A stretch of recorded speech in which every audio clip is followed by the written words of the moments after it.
गौरव गोयल जी साथ में मौजूद है। गौरव जी नमस्कार, बहुत बहुत स्वागत है आपका पुस्तक पे। रजत नमस्कार। आपके सभी दर्शकों को मेरी तरफ से अभिनंदन।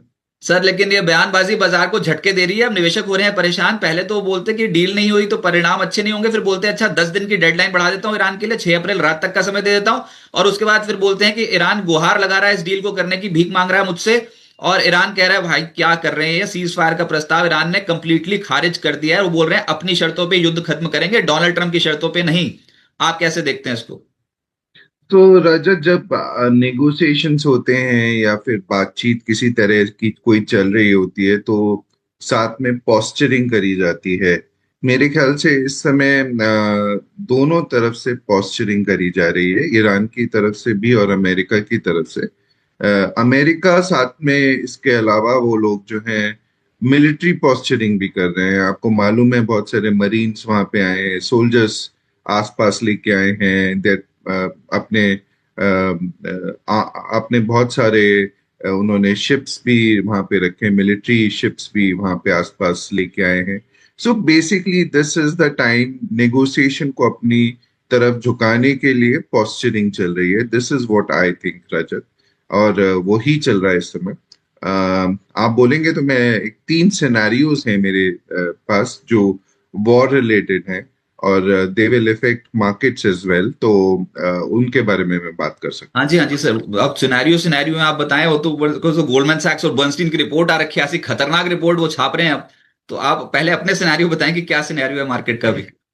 सो राजत, मैं war related three scenarios present करना चाहता हूँ जो मार्केट को भी इम्पैक्ट करेंगे। पहला सिनेरियो ये है कि वॉर जिसकी प्रोबेबिलिटी थोड़ी कम है, लेकिन मेरे को आई एम सेइंग दैट अगर ऐसा प्ले आउट करता है कि let's say US ground invasion करता है, बूट्स ऑन द ग्राउंड लेके जाता है, यानी कि मिलिट्री कैंपेन शुरू कर देता है, ऐसी सिचुएशन में oil prices will escalate further and it will have a very profound impact on the global equity markets including India. तो ऐसी सिचुएशन में worst case scenario could also be कि वॉर जो है और स्प्रेड कर जाए। Maybe I think China attacks Taiwan and इस तरह की कुछ चीजें हो जाए, और ऑयल के ऊपर अटैक्स, एनर्जी पे गल्फ में एक दूसरे के ऊपर अटैक करने लगे। So this is the worst case scenario. The probability of that happening is about 15 to 20%. But this would be extremely pessimistic for equity markets, including Indian equity markets. दूसरा scenario ये है कि सब कुछ अच्छा हो जाए। यहाँ पे ईरान, यूएस और इसराइल वापस चले जाएं, कह दें कि मतलब there is no more war, Iran focuses on rebuilding the nation, strait of Hormuz खुल जाता है, oil prices come back very, very sharply.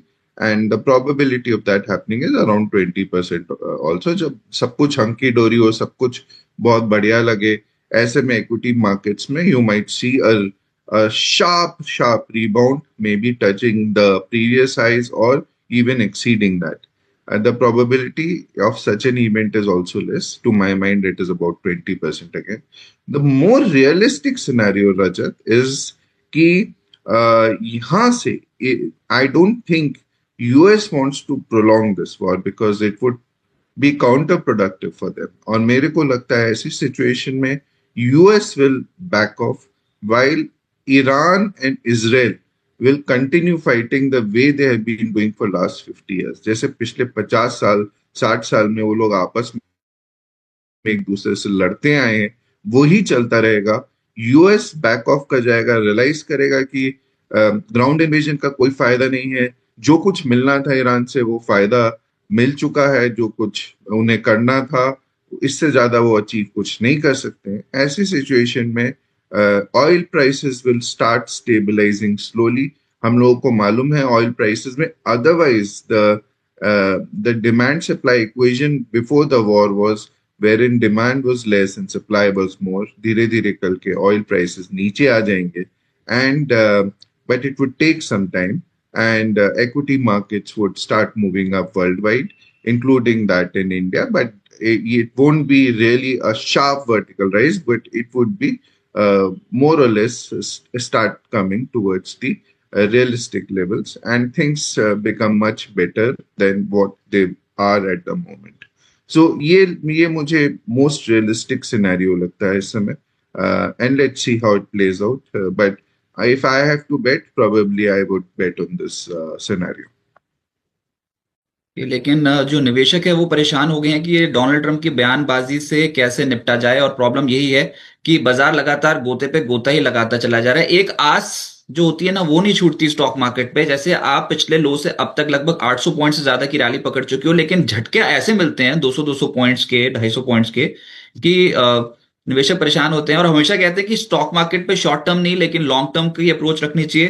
पर सर अगर ये युद्ध अशांति की तरफ बढ़ रहा होता है तो कच्चा तेल ना टूट जाता है एकदम से। ये तो अभी भी एलिवेटेड लेवल्स पे है, $100 के आसपास। और ऊपर से ये जो गोल्डमैन सैक्स और बर्नस्टीन की जो रिपोर्ट आई है ऐसी खतरनाक सी, मैं एक बार व्यूअर्स को बता दूं, बर्नस्टीन की बड़ी चेतावनी आई है, 2026 के लिए निफ्टी 50 का लक्ष्य घटाकर 26,000 कर दिया है। और एक बियर केस सिनेरियो भी बताया है जिसमें वो निफ्टी का टारगेट लेकर चल रहे हैं 19,000। जी हाँ, बर्नस्टीन बोल रहा है 19,000 निफ्टी बियर केस सिनेरियो में। कारण क्रूड ऑयल में उबाल, महंगाई का खतरा, रेट कट में कटौती की उम्मीद अब कम होती चली जा रही है, उसमें देरी देखने को मिलेगी। रुपए में गिरावट और तेल सबसे बड़ा विलन बना हुआ है इस समय। वार्निंग उन्होंने जारी कर रखी है, निफ्टी अगर युद्ध ज्यादा लंबा खिंच गया तो 19,000 तक पहुंच जाएगा। अब ये इंटरनेशनल ब्रोकिंग हाउसेज है तो इनकी सुननी पड़ती है। फिर गोल्डमैन सैक्स ने इंडिया की मार्केट को डाउनग्रेड कर दिया, ये इस वक्त की सबसे बड़ी खबर है। 2026 के लिए निफ्टी का लक्ष्य 14% घटाकर 25,300 कर दिया है। रेटिंग ओवरवेट से घटाकर मार्केट वेट कर दी है। 2026 में अर्निंग्स ग्रोथ अनुमान 16% घटाकर सीधा 8%, और 2027 में अर्निंग्स ग्रोथ का अनुमान 14% घटाकर 13%।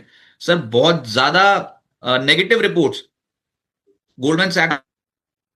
सो राजा देखिए, पहली बात तो मार्केट्स, जो इक्विटी मार्केट्स होते हैं, ये झटकों का ही गेम होता है। आपने झटके बोले, ये शॉर्ट टर्म में सबसे ज्यादा झटके लगते हैं, ऊपर नीचे नीचे ऊपर। ये वॉलेटिलिटी एक्सट्रीम हो जाती है एक्सट्रीम केसेस में, और अब इस समय हम एक्सट्रीम सिनेरियो में घूम रहे हैं। War is one of the biggest macro event जो हो सकता है, और जिससे क्योंकि हम सारी इकोनॉमीज ग्लोबली इंटीग्रेटेड हैं आजकल, तो वो सारी की सारी इम्पैक्टेड रहती हैं, and we are not an exception. जहां तक रेटिंग एजेंसीज का सवाल है रजत, देखिए कई बार there are lots of rating agencies in the market, और रेटिंग एजेंसीज अपने व्यू पॉइंट के हिसाब से एनालिसिस प्रेजेंट करती हैं। And we have seen many times in the past कि बहुत सारी रेटिंग एजेंसीज अपने ही एनालिसिस को, अपनी ही रिपोर्ट्स को बहुत जल्दी चेंज कर देती हैं। They don't stick around with the view point, and sometimes sensationalise करने के लिए भी चीजें प्रेजेंट करी जाती हैं। और हमने आज तक कई बार देखा है जब ये रेटिंग एजेंसीज बहुत बार गलत हुई हैं। मैं इतना नेगेटिव नहीं जाऊंगा। I think India's macro fundamentals are good, और जैसे जैसे वॉर क्लाउड्स ठीक हो जाते हैं, हट जाते हैं, खत्म हो जाते हैं, ऐसी सिचुएशन में I think India will dominate, or India will do exceedingly well as compared to peers. तो मुझे ऐसा लगता है, yes, short term में oil particularly is a big negative for India, but I think we might just come out triumphs in future. Sir एक और चीज है, आज ना सुबह सुबह जैसे ही मार्केट ओपन होने वाला है तो ऑयल मार्केटिंग कंपनीज की तरफ से एक बड़ा ये न्यूज निकल के आ रही है कि पेट्रोल पर स्पेशल एडिशनल एक्साइज ड्यूटी जो है वो 13 रुपए प्रति लीटर से घटकर 3 रुपए प्रति लीटर हो गई है, और डीजल पर तो स्पेशल एडिशनल एक्साइज ड्यूटी खत्म ही हो गई है। तो ये एचपीसीएल, आईओसी, बीपीसीएल पे आपकी राय, और आम आदमी के लिए क्या ये राहत की खबर है? इसको थोड़ा डिकोड कर दें। Special additional excise duty diesel पे खत्म हो गई है और पेट्रोल पर 13 रुपए प्रति लीटर से घटकर 3 रुपए प्रति लीटर। सो रजत, जो मुझे समझ में आता है, इट इज नॉट रियली, ये आम आदमी के लिए बेनिफिशियल नहीं हो गया। आम आदमी will continue to pay what they are paying. It's just that जो सारा का सारा लोड अभी तक ऑयल मार्केटिंग कंपनीज ले रही थी, अब वो जो गवर्नमेंट को पे होता था, वो गवर्नमेंट ने अपनी ड्यूटी जो ऑयल मार्केटिंग कंपनीज के ऊपर लगाते थे वो कम हो गई है। So this is what it is, and hence government का रेवेन्यू थोड़ा कम हो जाएगा, बट आई थिंक अगर हमें ये कहना हो कि आम जनता को उससे रिलीफ मिलेगी, नहीं, आम जनता को रिलीफ नहीं मिलेगी। In fact I would go the other way round. अगर ये वॉर प्रोलॉन्ग होता है या फिर एक हॉस्टाइल एनवायरनमेंट क्रिएट हो जाता है या फिर ग्राउंड इन्वेजन शुरू हो जाता है, ऐसी सिचुएशन में oil prices may escalate and we may have no other option but to, as a consumer, to start paying more, and that would be वो ज्यादा साउंड इकोनॉमिक्स होगी मेरे हिसाब से। सर ऐसे सिनेरियो में आपको कौन से सेक्टर्स ज्यादा पसंद है? बाजार पे गिरावट तो आई गई, अब जो हड़कंप मचा हुआ उसके बीच में अगर किसी को अपॉर्चुनिटी तलाशनी हो तो आप कहां पर एडवाइस करेंगे जहां पर तेजी बन सकती है और धीरे धीरे करके एक्यूमुलेट कर सकते हैं? तो Rajat, there are lots of sectors जिसके बारे में हम लोग बात कर सकते हैं। लॉन्ग टर्म में अगर हम लोग वॉर को नजरअंदाज कर रहे हैं तो बहुत सारे सेक्टर्स हैं, और अगर हम लोग को वॉर के समय में भी ये देखना है तो there is one particular sector which I am very, I mean, I don't think it would be significantly impacted by the war, and that is the pharma sector.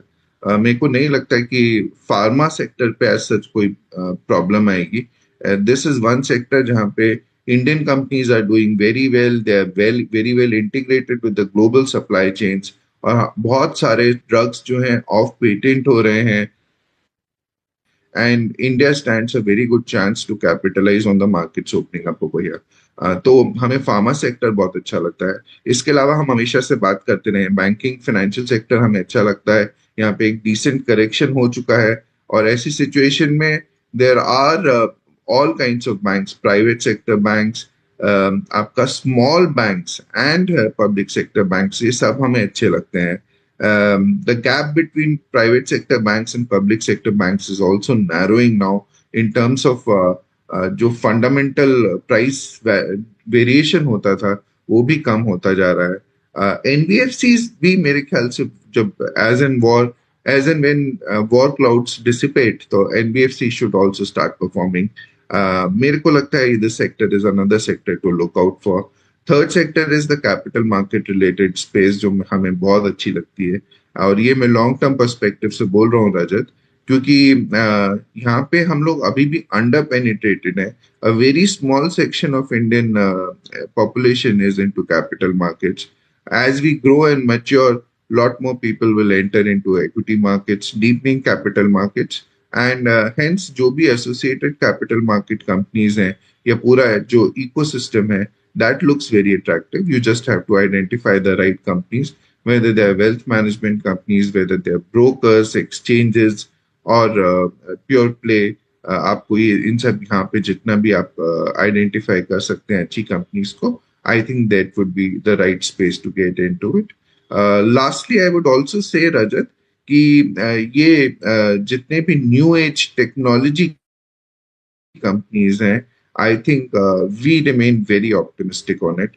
India has to play a catch up in the artificial intelligence space. So वहाँ पे अगर कुछ अच्छी companies आ जाती हैं, perform करने लगती हैं, डेटा सेंटर्स हो गए, आपके सेमीकंडक्टर्स हो गए, इंक्लूडिंग डिफेंस में, एक्चुअली डिफेंस में अगर ड्रोन मैन्युफैक्चरिंग कंपनीज आपको अच्छी मिले इस यहाँ पे, that could be another big thing. And defense also remains a very important place. Even if there is war or no war, India has to strengthen its war capabilities. और उस capability को improve करने के लिए, I think defense space, whether it is आपकी pure defense manufacturing companies हो गई या फिर आपका naval या ship building type की companies हो गई, इन सब जगह पर हमें defense companies बहुत अच्छी लगती है। यस सर, बहुत सारे व्यूअर्स हमारे साथ कनेक्ट हो गए हैं और वो पूछना चाहते हैं आपसे सवाल, आपसे इंटरेक्ट करना चाहते हैं। आप दिक्कत में तो हैं क्योंकि पोर्टफोलियोज लगातार टूट रहे हैं, और हम हमेशा से बिस्तक पे ये कोशिश करते हैं कि ज्यादा से ज्यादा क्वेरीज अपनी व्यूअर्स की लें, और उसके बाद आप प्लीज एड्रेस करें कि इस समय मार्केट पे क्या करना चाहिए। लेकिन अभी के तौर पे जिस तरीके की, ओके राइट, तो सीधा ही फिर अभी व्यूअर्स के पास चलते हैं और उनके सवाल जो है वो अब लेने शुरू करते हैं। तो सबसे पहले सवाल जो है वो है गोल्ड के ऊपर आ गया सर। तो एक व्यूअर हैं वो बोल रहे हैं कि गोल्ड बीज में क्या करना चाहिए, और क्या आप अभी एडवाइस करेंगे कि यहाँ पर नियमित निवेश करें? जी बिल्कुल करूंगा Rajat. I think gold is a commodity जहाँ पे, गोल्ड सिल्वर एक्चुअली बोथ, जहाँ पे अच्छा करेक्शन हो गया है, and that is what we were looking at Rajat at some point of time. हमें लग रहा था कि जो बेतहाशा तेजी हो गई थी खासकर सिल्वर में, वो हम्म। थोड़ी सी आउट ऑफ बाउंड्स, आउट जो होना चाहिए उससे उससे कहीं ज्यादा हो चुकी थी। ऐसी सिचुएशन में यहाँ पे जो भी करेक्शन हुआ है, I think it's a good correction to have happened. और भी थोड़ा बहुत करेक्ट हो सकता है, but we can't really time the markets. तो ऐसी सिचुएशन में we are happy to start accumulating gold and silver at the current juncture। हमें जो लगता है कि gold and silver is a long term, good long term play. And there are reason जो हमने पहले भी आउटलाइन किया हुआ है, जैसे dedollarisation which would aid gold and silver, particularly gold. हम लोग गोल्ड पे ज्यादा ऑप्टिमिस्टिक हैं, and so we would be willing accumulators, but not in one shot, बल्कि हम लोग ट्रांचेस में से इन्वेस्ट करना चाहेंगे। फैक्ट टॉक बोल रहे हैं कि निफ्टी 50 25,150 तक जा सकता है। ये ऊपर के टारगेट लेकर चल रहे हैं सर ऐसे सिनेरियो में। तो किसी का भी गेस हो सकता है, लेकिन आपको लगता है कि बाजार यहां पर अब इन वैल्यूएशंस पे ठीक है? Rajat, देखिए fundamentally, so I don't know 25,100 is the technical level he must have arrived at, but मेरे को टेक्निकल समझ में नहीं आता है। बट मैं आपको ये कहना चाहता हूँ, fundamentally I think there is no such problem for Indian markets and we are looking good, Rajat. और मेरे नजरिए से जब आप देखेंगे which is a long term view, तो उसके हिसाब से तो हम लोग बहुत ही अट्रैक्टिव हैं रजत इस पॉइंट ऑफ टाइम पे। जो हमारे एक्सपेंसिव थे, एक्सपेंसिव हम लोग थे पहले in comparison to our peers, relatively to other developing countries and other developed countries also, तो वो जो गैप था, वो वैल्यूएशन गैप नैरो डाउन हो चुका है। And I think from this point of time, considering India's pure play macro fundamentals, whether it is growth rate, whether it is the command on deficits, despite whatever is happening in Middle East, I think we are very well poised, Rajat। 5 साल बाद जब सब लोग ये सब event, इस तरह का जो वॉर इवेंट है, ये आके जा चुका होगा, and we are looking at something else at that point of time, good और bad we don't know. But जब हम लोग 5 साल बाद आगे देखेंगे और पीछे मुड़ के जब करंट टाइम को देखेंगे, then we will realise that there were great buying opportunities. मेरे हिसाब से तो स्टैगर्ड बाइंग आपको कंटिन्यू रखनी चाहिए। मैं कई बार कह चुका हूँ that we should invest our surplus by breaking it down into tranches. हम लोग पहले ही 2-3 ट्रांचेस आपको कह चुके हैं। अगर इफ आपको एक और फॉल मिलता है, then it would be a great opportunity to add another tranche into markets. तो इसीलिए हम लोग ब्रेक कर देते हैं 5% के फॉल्स पर। हमने जब 22,500 के लेवल्स पे भी रजत आपके साथ शो किया था, तब भी मैं आपको ये कह रहा था it is an opportunity. We have increase by 700-800 points. There could be more opportunities coming. I am not saying that that was the bottom that we had hit, who knows. But अगर market में नीचे और गिरता है, then I think it would only be great buying opportunities, nothing else. SIB India के नाम से जो आईडी है वो पूछ रहे हैं कि सर KPIT टेक पे क्या करना चाहिए, आपका व्यू KPIT टेक के लिए? सो रजत, मैं इंडिविजुअल स्टॉक्स के बारे में नहीं बात करूंगा, बट हमारा view on IT sector is a neutral view. We don't want to buy IT at this point of time because we see long term headwinds for Indian IT currently. हम लोग की इंडियन आईटी स्पेस को we have to reinvent ourselves in terms of global challenges and developments जो हो रहे हैं, especially in the artificial intelligence space। हम लोग पुराने ढंग से जो काम कर रहे थे वो चेंज होना चाहिए। I am happy to note that Indian IT realises it. अब रियलाइजेशन के बाद उसे कैसे अपने आप को चेंज कर पाती है और आगे के लिए अपने आप को पोजिशनिंग कर पाती है, wherein US and China have taken a giant leap in that side. हम लोगों को भी कैचअप करना पड़ेगा।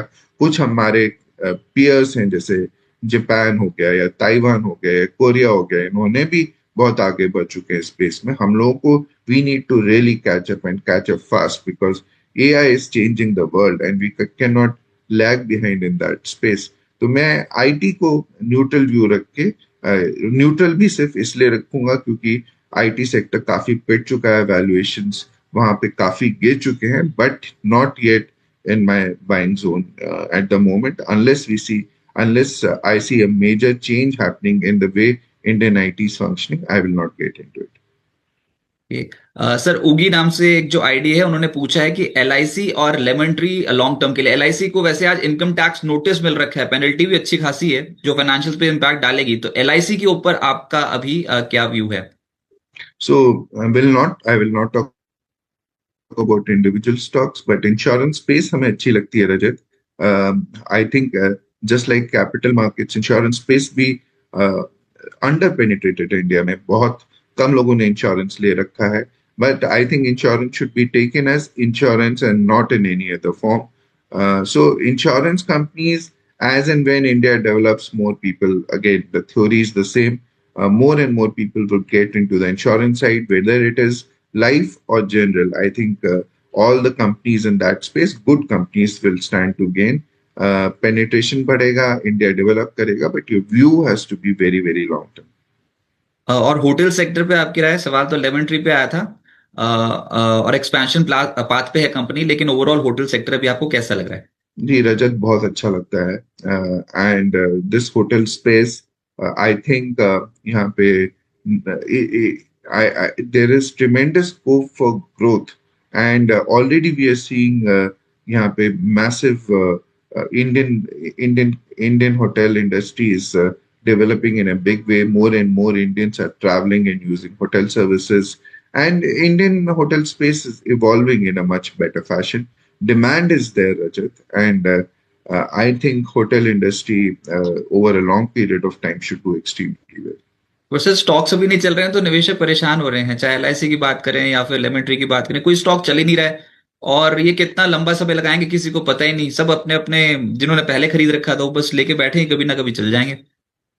सो रजत देखिए, इसीलिए मैं कहता हूँ कि शॉर्ट टर्म में कुछ नहीं पता चलता है. Short term could stretch to 1 year, 2 years also, maybe longer time also.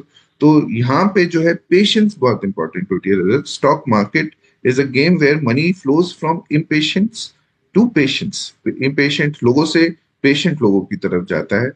तो जो लोग पैनिक करते हैं और ऐसी सिचुएशंस को सोचते हैं कि ये मेरा भाग्य है, ये भाग्य नहीं होता है. इस तरह के इवेंट्स आते हैं जाते हैं. जो लोग इन चीजों को समझते हैं और अपने आप को मेथोडिकल इन्वेस्टिंग करते हैं, या फिर ये these times are just perfect to recheck your portfolio, add quality in your portfolio. घबराइए नहीं, ये आप अपने अपने ऊपर भरोसा रखिए, अपने स्टॉक सिलेक्शन के ऊपर भरोसा रखिए. और ये खराब टाइम अच्छे टाइम आते जाते रहते हैं. तो अपने कर्मों पर विश्वास रखिए, थोड़ा लंबा सोच के रखिए, घबराइए नहीं, और जो करते आए हैं वो करते रहिए. अच्छी अच्छी कंपनीज ढूंढिए. एसआईपी स्टॉक बिल्कुल मत करिए प्लीज, अगर आप एसआईपी कर रहे हैं. ये सब चीजें आएंगी जाएंगी. अभी भी अगर सब कुछ अच्छा भी हो जाए, मार्केट फिर से 26,000 पे हो जाए, ये किसी को नहीं पता कि कल क्या होएगा.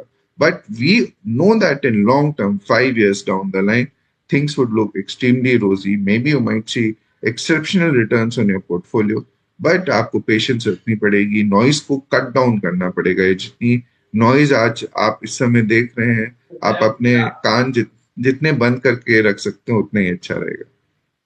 ये वही बात, ऊपर से जिसके पैसे बन रहे हैं वो भी परेशान। जेपी पार में रविंद्र जी का पैसा बन रहा है और अच्छे खासे बोल रहे हैं कि 1,61,000 रुपए के प्रॉफिट में बैठे हैं, तो बोल रहे हैं कि प्रॉफिट बुक कर लें क्या?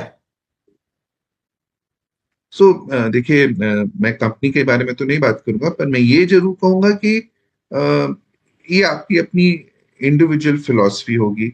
मैं जब अच्छी कंपनीज को आइडेंटिफाई करता हूं तो मैं उसमें I go for long term. So we look for multibagger returns kind of a scenario. ये आप अपनी स्टडी करके देखिए एंड फिगर आउट. अगर आप अपने आप नहीं कर पा रहे हैं तो maybe you can talk to some investment advisor who will do your risk profiling and then asset allocation and tell you as to what needs to be done. But मैं आपको ये जरूर कहूंगा कि अगर आपने अच्छी कंपनीज आइडेंटिफाई करी हैं, just to book because you made some money might not be the best strategy. लंबे समय के लिए अगर आपको उसके prospects अच्छे लगते हैं, I think there are times when we sell early and miss out the bigger picture. Right. Sir सवाल बहुत हैं और बहुत सारे मिड कैप स्टॉक्स पे सवाल आ रहे हैं ना, जैसे कि हिंदुस्तान फूड्स, जुपिटर वैगन, सब लॉन्ग टर्म के लिए पूछ रहे हैं क्योंकि शॉर्ट टर्म में तो सबने आज छोड़ दी है। तो हिंदुस्तान फूड्स या जुपिटर वैगन्स किसी को भी ट्रैक कर रहे हो, इस सेक्टर को ट्रैक कर रहे हो, तो उस पर आपकी राय। और ये सवाल हमको भेजा है देबाशीष जी ने। सो रजत देखिए, अगर देबाशीष जी लॉन्ग टर्म का सोच रहे हैं, मेरे को बहुत खुशी होती है, क्योंकि शॉर्ट टर्म में हमारे हिसाब से गैम्बलिंग हो रही है। एंड अगर आप अच्छी कंपनीज आइडेंटिफाई करके लॉन्ग टर्म के लिए रखें, तो आप का डिसअपॉइंटमेंट के चांसेस कम हो जाते हैं। डिसअपॉइंटमेंट तब भी हो सकते हैं, मे बी 10 कंपनी में से 2 कंपनीज आपको डिसअपॉइंट कर दें, they might not perform as well as you do, as you want them to. But 8 companies will more or less compensate for those 2 bad companies. So मैं आपसे यही कहूंगा कि अच्छी कंपनीज आइडेंटिफाई करके, जिनकी बैलेंस शीट अच्छी हो, जिनका व्यू अच्छा हो, जिनका मैनेजमेंट अच्छा हो, विजन अच्छा हो, तो आप ऐसी कंपनीज आइडेंटिफाई करके डिवर्सिफाइड पोर्टफोलियो बनाइए। एक ही सेक्टर में मत रखिएगा सारी कंपनीज को, आइडेंटिफाई करके अच्छी कंपनीज रखिए। I don't think you will be really very disappointed. Disappointment तब आता है जब रजत हम लोग गैम्बलिंग करना शुरू कर देते हैं अपने पोर्टफोलियो में। और जब गैम्बलिंग करते हैं कि हम लोग ये सोचते हैं कि आज मैंने खरीदा है तो आज ही ये चलेगा, और जब मैं बेच दूंगा उसके बाद गिरना शुरू हो जाएगा। So market does not go as per our will, market goes as per its own will. तो मैं ये कहना चाहूंगा, अच्छी कंपनीज आइडेंटिफाई करके लॉन्ग टर्म के हिसाब से चलिए, आपके डिसअपॉइंटमेंट होने के चांसेस बहुत कम हो जाएंगे। QSR सेक्टर कैसा लग रहा है? क्विक सर्विस रेस्टोरेंट कंपनियां, संजीव सिंगल जी बोल रहे हैं। अच्छा है सेक्टर रजत। यहाँ पे भी आपको you have to be very very stock selective Rajat. अच्छी कंपनीज आइडेंटिफाई करके यहाँ पे भी ग्रोथ के बहुत चांसेस हैं, but competition stiff, so you need to identify the right side, right set of companies. या कुछ एक्सपेंसिव भी हैं, तो उन कंपनीज को आप अवॉइड करके जो वैल्यूएशन वाइज अच्छी हो, साथ में जिनकी क्वालिटी भी अच्छी हो, आप उनको आइडेंटिफाई करके रखिए। Sector which should grow very, very well, but you have to be selective. Okay right sir. Sir auto ancillary space कैसे लग रही है? क्योंकि सवाल रोशन जी का है, लेकिन उनके पास मेरे ख्याल से एक स्टॉक है, दैट इज मिंडा कॉर्प। रजत देखिए, ये सेक्टर है जो मुझे बहुत अच्छा लगता है। मैं इस सेक्टर को भी आपके शुरू में जब आपने सेक्टर्स पूछे थे मैं बोलने वाला था, क्योंकि ये सेक्टर में while it is just like pharma sector opening up in a big way for Indian companies, or Indian companies are now part of global supply chain here as well. और only problem was कि यहाँ पे जो है valuations compared to pharma sector were a lot more expensive. But अभी क्या है, correction के समय ये भी थोड़ा बहुत करेक्ट हो गए हैं, जिसकी वजह से valuation have become lot more reasonable now. And बहुत सारी ऐसी कंपनीज हैं which are doing a phenomenally good job in auto ancillary space, और हमें ये सेक्टर बहुत पसंद है।